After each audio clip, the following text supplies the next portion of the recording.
Welcome to Bible Study Together's daily dive into Titus.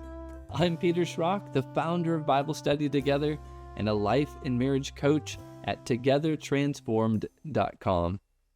We are in week 3 of our study, and this is the third day. In this video, I'll be going over the daily Bible questions and their answers. So let's get started. How is the grace of God intended to affect our lives? Okay, so let's get started here right in Titus, where it's talking about the grace of God.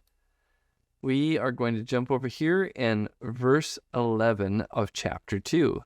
It says, "For the grace of God has appeared, bringing salvation for all people, training us to renounce ungodliness and worldly passions, and to live self-controlled, upright, and godly lives in the present age, waiting for the blessed hope, the appearing of the glory of our great God and Savior, Jesus Christ, who gave himself for us to redeem us from all lawlessness and to purify for himself a people of his own possession who are zealous for good works." A couple of the takeaways here. Essentially, it points out that we're to renounce ungodliness. It's here to train us to renounce ungodliness and worldly passions.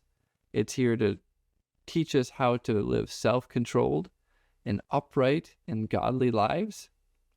And not only that, not only for the future or something that's going to happen out at some later point, it's actually supposed to teach us these things in the present age, in the now time. So the way that God's grace is intended to impact us is to change the way that we live our lives. How have you seen the grace of God impact other people's lives? Well, obviously I've seen the impact of God's grace on lots of people's lives, but someone who stands out to me, who's very near and dear to me, is my own wife. Before we met, she was struggling and wrestling with multiple eating disorders. She was cutting, she was suicidal and stuff like that. And God carried her out of that season through just these various graces that he revealed to her and showed her and demonstrated to her. And as a result, she is a new creation. It's been wonderful and powerful to be able to see what God did before we ever even met, but also how God has continued to work in her life over that time that I've had the opportunity to know her. And just a little while ago, a couple of years ago, she wrote a book about this whole experience of coming out of this and being transformed. She called it Released. If you're interested in it, her name is Melissa Schrock. So Released by Melissa Schrock.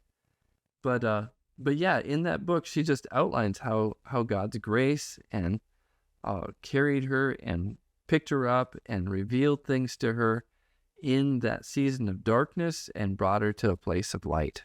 How has the grace of God impacted your life? Well, I could think of lots of different things of how God's grace has impacted my life. But if I was going to pull something out that would be more recent and more pertinent to what's going on with me now, I would say that he's really given me, the grace has been teaching me to walk in peace in the midst of the storm.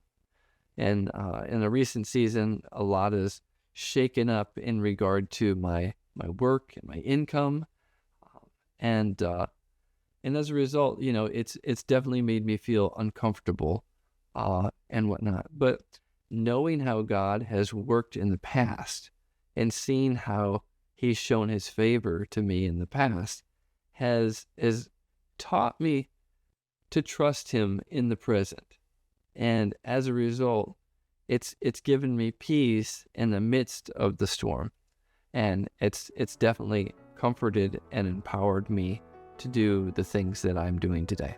All right, so this is the wrap up here for this day's question and answer time, and I'll see you again tomorrow.